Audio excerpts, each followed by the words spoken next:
Olá, povo de Deus, povo aguerrido, povo da batalha, povo que luta, você de uma outra religião, outra denominação, a paz de Cristo. Vamos aprender juntos algumas lições? Baseado em 2 Reis, capítulo 5, do versículo 20 ao 27. Tema: 7 deficiências de Geazi que fizeram seu ministério definhar. Vamos à primeira lição? Andava com o homem de Deus, mas não foi admirado como homem de Deus. Veja bem que em 2 Reis 4:9 diz que a mulher sunamita disse a seu marido: eis que tenho observado que este que passa sempre por nós é um santo homem de Deus. Perceba que a mulher sunamita percebe a presença de Deus e a transparência que havia na vida do profeta Eliseu. Mas e como fica o moço de Eliseu nessa história? Porque nós sabemos que o profeta Eliseu tinha um aprendiz, tinha um aluno que era discipulado por ele. Porém, a mulher sunamita afirma no singular: eis que tenho observado que este, que passa sempre por nós, é um santo homem de Deus. Ela não diz no plural: eis que tenho observado que estes que passam sempre por nós são santos homens de Deus. Ela se referiu a um. Ela viu o brilho em um, a presença em um, a glória de Deus em um. E aqui eu já começo aprendendo que o profeta Eliseu inicia o seu ministério pregando aos olhos e não aos ouvidos. Ou seja, o seu testemunho de vida pregou aos olhos. Ele não precisou pregar com a sua boca, usando a sua voz para chamar a atenção da sunamita. Ele pregou com o seu testemunho de vida aos seus olhos. E outra coisa que a mulher sulamita, ela conseguiu ali perceber no profeta Eliseu, é que ele tinha foco e disciplina, porque ela diz: este que passa sempre por nós. Ou seja, ela percebeu que havia nele uma evolução, uma constância. Ela viu que ele era sempre a mesma pessoa todos os dias. E isso realmente é muito importante. É como está escrito em 1 Coríntios 15:58. Portanto, meus amados irmãos, sede firmes e constantes e abundantes na obra do Senhor. Então nós temos que realmente procurar ser constantes na obra do Senhor para chamar a atenção de uma forma positiva dos gentios. Outra coisa, Geazi, eu percebi que ele andava com o Eliseu, mas as pessoas, ao verem os dois andarem juntos, não viam a mesma unção, o mesmo brilho, o mesmo potencial, a mesma visão, o mesmo chamado, o mesmo ministério que havia em um, como havia em outro. Mas como assim? Geazi não era discípulo de Eliseu, não aprendia com ele, não era instruído por ele? Não tinha experiências com ele? Sim. E o que nós aprendemos aqui? O que nós aprendemos com esse feito? É que Geazi, ele estava interessado nas glórias do ministério e não no ministério em si. E todas as vezes que eu fizer a coisa certa, mas com a motivação errada, todos logo vão perceber isso em mim. Mas perceber o quê? Que eu não sou real. Vão perceber o quê? Que eu não tenho transparência. É isso que a mulher sunamita percebeu em Geazi. Não entendi, vou te explicar melhor. Sendo Geazi um bom aluno de Eliseu, todas as vezes que Eliseu o estimulava a orar, a buscar, a clamar, a melhorar, a ler, ele realmente se dedicava e obedecia ao profeta Eliseu, mas isso não fazia efeito nenhum nele. E por quê? É o que eu já disse aqui. Ele tinha uma motivação errada.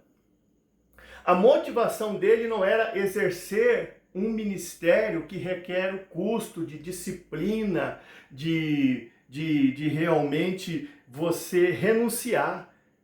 E sim, ele queria o quê? Obter vantagens de um ministério explosivo. E nós sabemos que um ministério explosivo, ele traz consigo vantagens financeiras, pompa, reconhecimento e prestígio. Por isso que eu sempre prego, Provérbios 13:20, anda com os sábios e serás sábio, mas o companheiro de tolos não ficará sem aflição.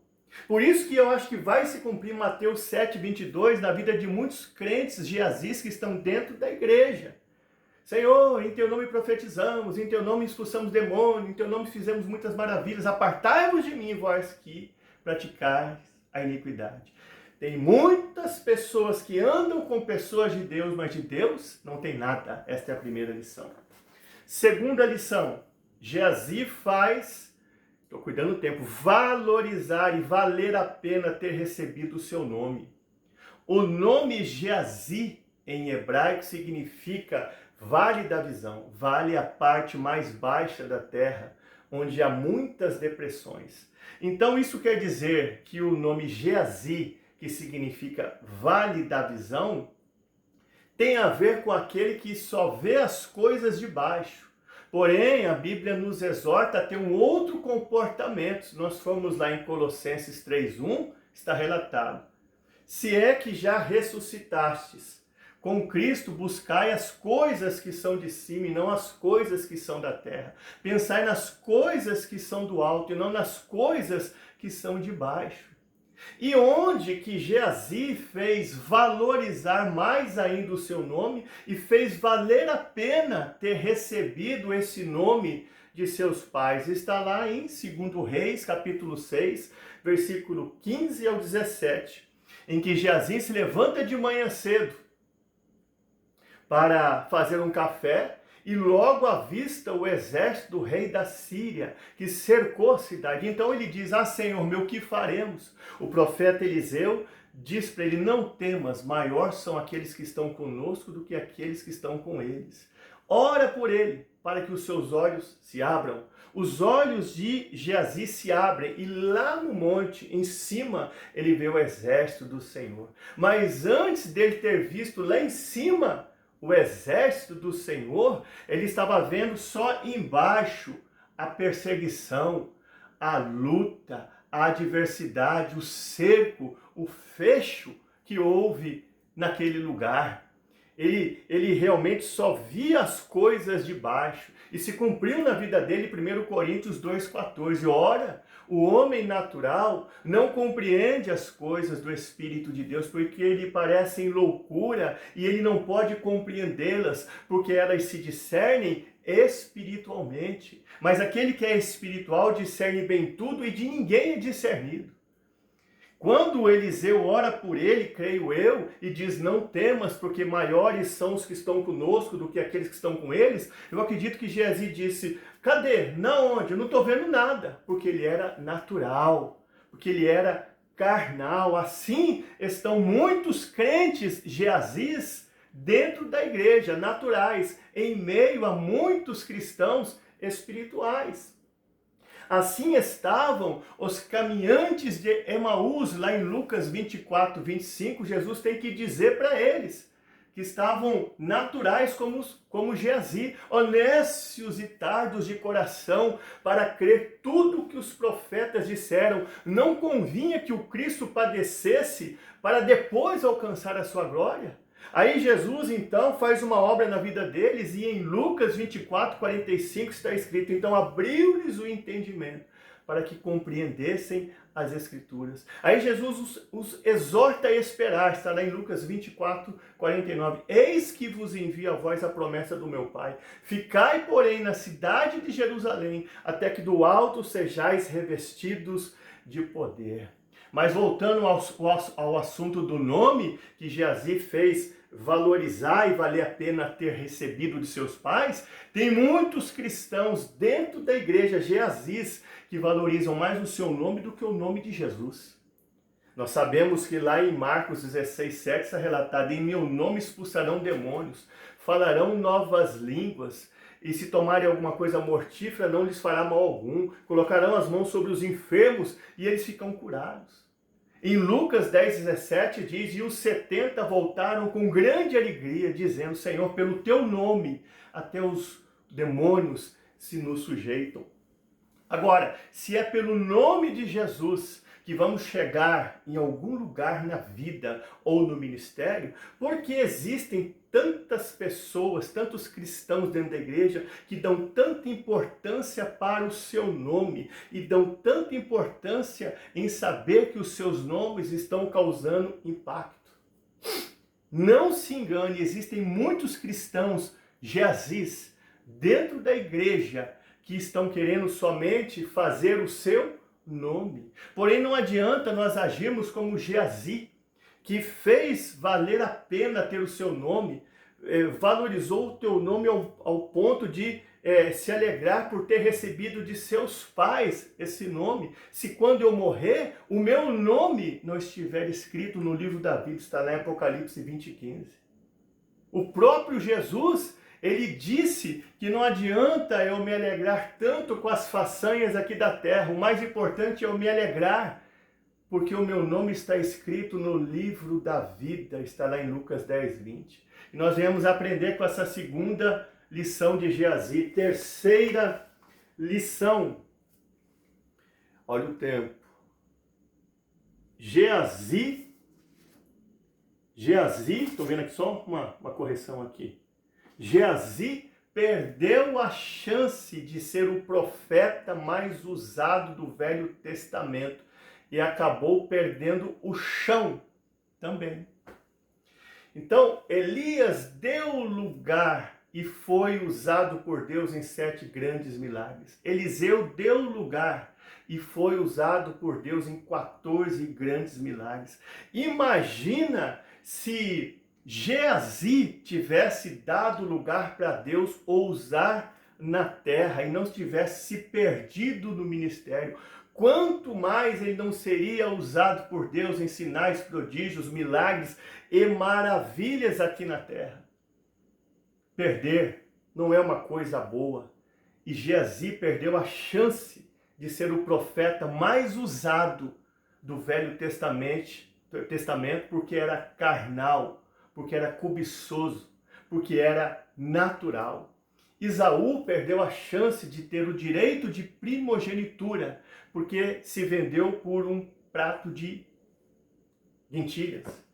A mulher de Ló perdeu a chance de ter uma vida melhor, porque olhou para trás. Davi, por causa do seu pecado com Betseba, perdeu a chance de sentir a alegria da salvação por todo o tempo da vida. E nós sabemos que ele sentia a alegria da salvação por todo o tempo que ele estava na terra, mas quando ele pecou foi interrompido isso. Então, pelo pecado dele com Betseba, ele perdeu a chance de aqui na terra sentir a alegria da salvação sem ser interrompido. Que é mais um exemplo, Judas, por ter traído a Jesus, ele perdeu a chance de ter a salvação. E você? O que você perdeu ao longo do tempo que está chateando você, está te entristecendo, está te amargurando, está te deixando decepcionado? O que foi que você perdeu? Quem sabe você perdeu a vontade de orar, quem sabe você perdeu a vontade de congregar, a vontade de ler a Bíblia, ou quem sabe você perdeu o amor que você tinha pela tua família, pelo teu esposo, pela tua esposa.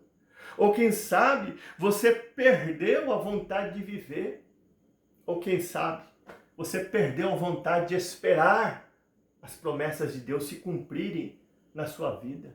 Na parábola da dracma perdida, a mulher não perdeu a chance de procurar a dracma perdida até achar ela. Deus te pergunta nesta mensagem, você não vai nem tentar achar o que você perdeu ao longo do caminho? Mas eu aprendo também nesse texto aqui que não só não é somente com os erros que nós aprendemos, nós podemos aprender também com os acertos.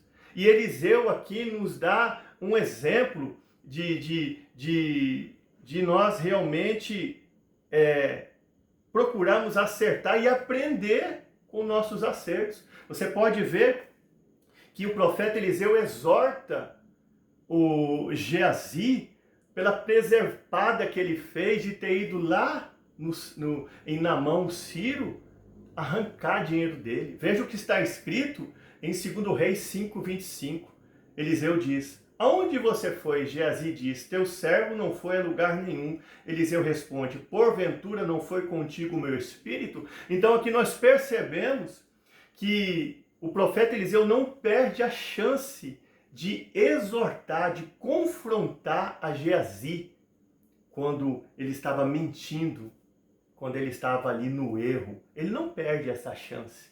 Ele vai e ele confronta, porque nós temos esse direito. 1 Tessalonicenses 5:11, pelo que exortai-vos uns aos outros e edificai-vos uns aos outros com essas palavras. Eu tenho o direito de exortar, eu tenho o direito de tentar corrigir, de tentar impor, de abrir os olhos da pessoa, a mente da pessoa. E Eliseu, ele não perde essa chance de trazer ali Geazi para o confronto, mostrar para ele a verdade, para ver se realmente conseguia alcançar a ele. E aqui eu aprendo muito com Eliseu, que não perdeu essa rica chance. E para finalizar, vamos falar um pouco ainda de Geazi. Geazi, ele não caiu só de uma vez no erro dele. Ele foi caindo pouco a pouco, de pouquinho em pouquinho, ele foi caindo, ele foi defiando. Quer ver? Em 2 Reis 4, do 29 ao 31, Eliseu dá uma ordem para Geazi ir lá orar no filho da Sulamita que estava morto. Ele vai lá e ora, coloca o bordão dele no rosto do menino, não acontece nada, o menino não ressuscita. E ali ele perde a chance de fazer uma autoanálise de si próprio, ele perde a chance de se prescrutar. Ele poderia ter dito: o que está acontecendo? Cadê minha autoridade divina? Cadê minha autoridade espiritual? Não, alguma coisa está errado. Não, isso não pode estar acontecendo. Eu ando com o profeta Eliseu, eu estou sendo ministrado por ele. Ele tem ministrado sobre a minha vida os seus ensinamentos, e então algo está errado. Não, mas ele não fez isso. Ele continuou vivendo do mesmo jeito. Ele continuou ali vivendo como se nada tivesse acontecido. Perdeu a chance de realmente fazer uma análise e perguntar para si mesmo: o que está acontecendo? Então ele teve a chance já de fazer um concerto com Deus e se reaver consigo próprio. Perdeu essa chance. Quer ver? Uma outra chance que ele perde, 2 Reis 4:14, eu estou cuidando do tempo. Eliseu pergunta a Geazi o que ele poderia fazer pela Sulamita. Ele diz assim: olha, ela é estéril e o seu marido já é idoso. Ele responde, aqui vamos dizer, pelos seus próprios conhecimentos humanos e exteriores. Ele vê o que estava acontecendo ao seu redor e derredor. E com certeza a mulher sunamita não tinha comentado isso com ele. Porque se você ler o texto, você vai perceber que quando a mulher sunamita está indo até o profeta Eliseu reivindicar dele a morte do seu filho, o profeta Eliseu vê ela chegando e diz: vai lá, Geazi, pergunta ela o que está acontecendo. Geazi vai até ela e pergunta: vai tudo bem? Ela fala: vai tudo bem. E ela vai lá e comenta com o profeta Eliseu, que ela considerava espiritual, mas não comenta nada com Geazi, porque o considerava carnal, natural e cobiçoso. Então, se lá ela não comentou nada com Geazi, mas comentou somente com o profeta Eliseu, que ela considerava espiritual, não seria agora, por ele estar ali junto com o profeta Eliseu, que ela ia chegar e abrir a vida dela para o Geazi e contar a história dela. Não. E como que ele ficou sabendo? Ele ouviu conversas. E aí ele foi e falou daquilo que ele tinha ouvido falar dela. Fofoqueiro, futriqueiro, natural, biúdo. Tem muitos obreiros de Aziz assim dentro da casa de Deus. Tem muitos obreiros de Aziz assim, naturais, na casa de Deus. Então agora, para encerrar, vou dar só um testemunho aqui. Um dia eu fui numa igreja e estava lá o presbítero Edson, um homem de Deus que eu admiro muito, nunca mais vi ele, mas um homem de Deus. E ele estava sentado na cadeira, falando um pouco da sua vida e ministério para uma outra irmã que era espiritual, que ele considerava espiritual e madura, não reclamando, não murmurando, mas falando das lutas, das decepções, dos conflitos, das dores. E do lado dele estava o pregador da noite, um pastor, ouvindo ele falar para missionário. Pois bem, o pastor que ia pregar a palavra, que era esse moço que ouviu tudo, foi lá, pegou o microfone e começou a pregar. De repente, ele aponta o dedo lá para o presbítero Edson e começa a profetizar. Eis que Deus manda te dizer isso que você está passando, aquilo outro que você está passando, aquilo outro que você está passando. Começou a falar tudo que o presbítero Edson tinha dito para missionário. Sabe o que o presbítero Edson fez?